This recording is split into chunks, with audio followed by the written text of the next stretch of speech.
Hey, welcome to Graphic Policy Television, GPTV. I'm Brett. In my hands is Guardian of Fukushima, recently released by Tokyopop. This is really impressive. This was released originally as one of the Free Comic Book Day issues last year. It was just a tease of what's to come. It's written by Fabien, Grolleau, illustrated by Ewen Blain, forward by Roland, Kelts. And it's actually a true story.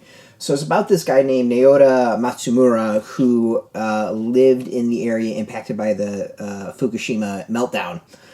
So in 2011, there was a massive earthquake that created a huge tsunami, which just devastated parts of Japan and caused the Fukushima nuclear plant to actually melt down and release a whole bunch of radiation. So while everyone was kind of abandoning the area, running for their lives, this person, Naoto, decides to stay. He sees all the animals being abandoned and decides to kind of basically make it his mission to take care of these animals. And no one else is willing to do it. He's going to do it. So to put it on the level of devastation, about 20,000 people died from this event. The damage is just the level of damage. The cost of it is in the hundreds of billions of dollars. It was the strongest, I think, earthquake to ever hit Japan. The tsunami that formed from it was like 45 feet tall. 45, what was it? It was massive. 133 feet tall, sorry. 40.5 meters. And it was moving at about 435 miles per hour. Hit the coast, devastated towns, and then caused the nuclear plant to kind of lose it. So this is it's a really interesting story. I mean, it doesn't really go much into kind of like depth, but it gives you a sense of who this person is, that he sees this as his mission, and it's kind of like, if I'm gonna die, I might as well do something worthy with my life. What's interesting is he lives. I think he's still alive. He is the most irradiated man in the world. Something like he soaks in something like 16 times the level of radiation we experience in our everyday life. And he made a comment in the graphic novel of like, he smokes every day. What the hell's the difference? Type of thing. And he knows that he can get lymphoma, cancer, like all sorts of horrible things that happen, but he decides to stay in this area to take care of these animals. They were abandoned, tons of livestock dead, cats, dogs were abandoned, all sorts of different animals, and he just felt this, turns it into his mission to try to save them, and there's something very noble about that. And I think that's what's really interesting is like you come out of it really kind of impressed by the drive. I came out of it just really like someone who's just very focused on like his goal and what he wants to do. It's interesting. Like, you just get this sense of like he saw this as his mission and just went with it. I think the other is like it's kind of like it's a weird tragedy. Like there's happiness in the sadness. Happy that he has made this his mission and he's decided to take care of these animals, and sadness that the fact that this happened.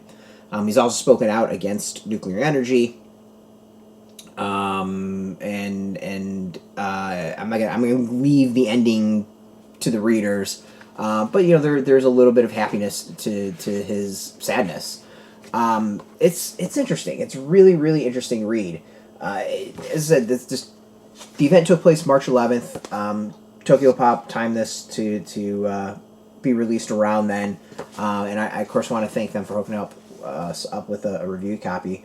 I really, really like the art. It's told in interesting ways. There's a lot of Japanese folklore that is kind of mixed in.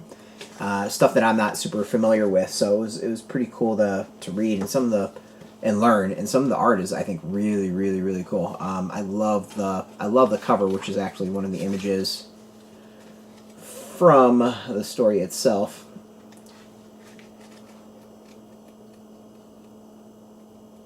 I don't know if I'll be able to find it or not. Yeah, there we go. I think it's just such a powerful image as to what happened. Really, really, really strong stuff. There's some back material. There's talk about the actual tragedy. There's some interviews. As I said, there's a forward chat with the author, a little bit about Matsumura. So yeah, I mean it's interesting. I mean, I think it is a very good example of maybe graphic journalism. I'd throw this under that chronicles this person's work, chronicles this event, and I think it does a good job of like really just kind of cementing it for generations to come to be able to find out what happened and what this person has done. You can go get yours. It is out now in comic shops. We have a link beneath this video. Put in your zip code to help the comic shops near you. No shop, no problem. We do have some links where you can purchase your own. There'll be affiliate links, so we do get a small percentage. By doing that, you help support our site, so thank you. And speaking of support, I want to thank Tokyopop for hooking us up with this review copy again. And, of course, thank you all for watching. If you are into graphic novels and into comics, check us out every single day at graphicpolicy.com. We're on Twitter, Facebook, YouTube, Tumblr, Instagram, TikTok, Mastodon, all graphic policy. Keeping it nice and consistent. Until next time, keep reading those comics. And keep it geeky.